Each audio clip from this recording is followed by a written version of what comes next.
নিরামিষ দিনের দারুণ স্বাদের রেসিপি তোমাদের সাথে শেয়ার করব। একদম ইউনিক আর টেস্টি হবে, 100% শিওর।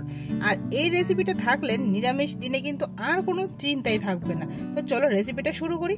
ফার্স্টে মশলাটা নিয়ে নিচ্ছি। 1 ইঞ্চ আদা, 1 চামচ জিরে, গোটা ধনে আর 3টে শুকনো লঙ্কা। শিলনোড়ে বেটে সবকিছু রেডি করে নিয়েছিলাম। আর পাঁপড়গুলোকে আমি এখানে জাস্ট 60 সেকেন্ডের জন্য ভিজিয়ে আবার তুলে রেখে দেব। এখন একটা পেঁপে খোসাগুলি ছাড়িয়ে নিয়ে নিয়েছি, এটাকে আমি গ্রেট করে নেব। একদম ইউনিক একটা রেসিপি, একবার কিন্তু ট্রাই করে বলবে আমাকে কিরকম লেগেছে তোমাদের কাছে এই রেসিপিটা। আর এখানে পেঁপেটা আমার গ্রেট হতে হতে তোমরা আমার চ্যানেলটাকে একটু ফলো করে দাও যদি ফলো না থাকে। আর যদি ইউটিউব থেকে দেখে থাকো ইউটিউব চ্যানেলটাকে সাবস্ক্রাইব করে দিও। নুন মেখে পেঁপেটাকে রেখেছি রেস্টে। কড়াইতে দিচ্ছি মাস্টার্ড অয়েল, গোটা জিরে, কালো জিরে ফোড়ন। এখন পেঁপেটাকে দিয়ে দেবো। গ্রেট করে রাখা পেঁপে দিয়ে দেবো আমি স্টাফিং করব ভিতরে, এবং ভালো করে মিশিয়ে একটু ছানা দিয়েছি, 1 থেকে 2 চামচের মতো ছানা, নুন হলুদ দিয়ে ভালো করে ভাজতে হবে। পুর আমার ভিতরে রেডি হয়ে গেছে, একদম পারফেক্টলি ভাজাও হয়ে গেছে। এটা ঠান্ডা করতে দেব সাইডে। আর এখন আমি নিয়ে নেব পাঁপড়গুলিকে। পাঁপড়ের ভিতরে এই পুরটাকে স্কোয়ার শেপে রাখবো, তারপর এটাকে ফোল্ড করব এইরকম ভাবে।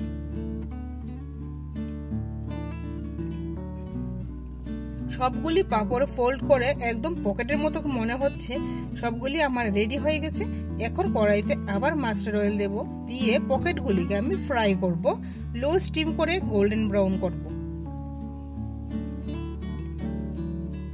এই পকেটগুলির উপরটা থাকবে একদম ক্রিস্পি কালারে, আর ভিতরটা থাকবে একদম নরম স্মুথ একটা ক্রিমি টেক্সচারের স্টাফিং। তো এইগুলি আমার গোল্ডেন ব্রাউন হয়ে গেছে। 1 থেকে 2 মিনিট ভাজলেই হয়ে যাবে এরকম কালার। তারপর সবগুলি নামিয়ে নিয়ে নেব। ভাজা হয়ে গেছে। গোটা জিরে, এলাচি, দারচিনি, শুকনো লঙ্কা দিয়ে ফোড়ন দিয়েছি কড়াইতে এই তেলটার মধ্যে। মিক্সড করে রাখা মশলাটা দিয়ে দেব। তেলের সাথে ভালো করে মশলা কষাতে হবে।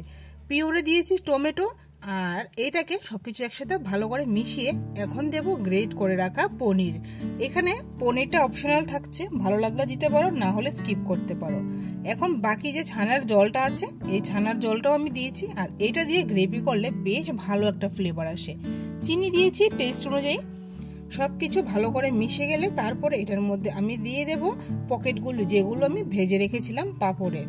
তো এখানে আমার রান্নাটা কিন্তু অলমোস্ট কমপ্লিট হয়ে গেছে। পাঁপড়ের পকেট দিয়ে গ্যাসটা নিভিয়ে একটু ঘি গরম মশলা দিলে রেডি। রেসিপিটা ভালো লাগলে লাইক কমেন্ট শেয়ার অবশ্যই করে দিও। আর ইউটিউব থেকে দেখলে সাবস্ক্রাইব করে দিও। আবার দেখা হচ্ছে নেক্সট অন্য কোনো রেসিপি নিয়ে। ততক্ষণ সবাই ভালো থাকো, সুস্থ থাকো। দেখা হচ্ছে আবার।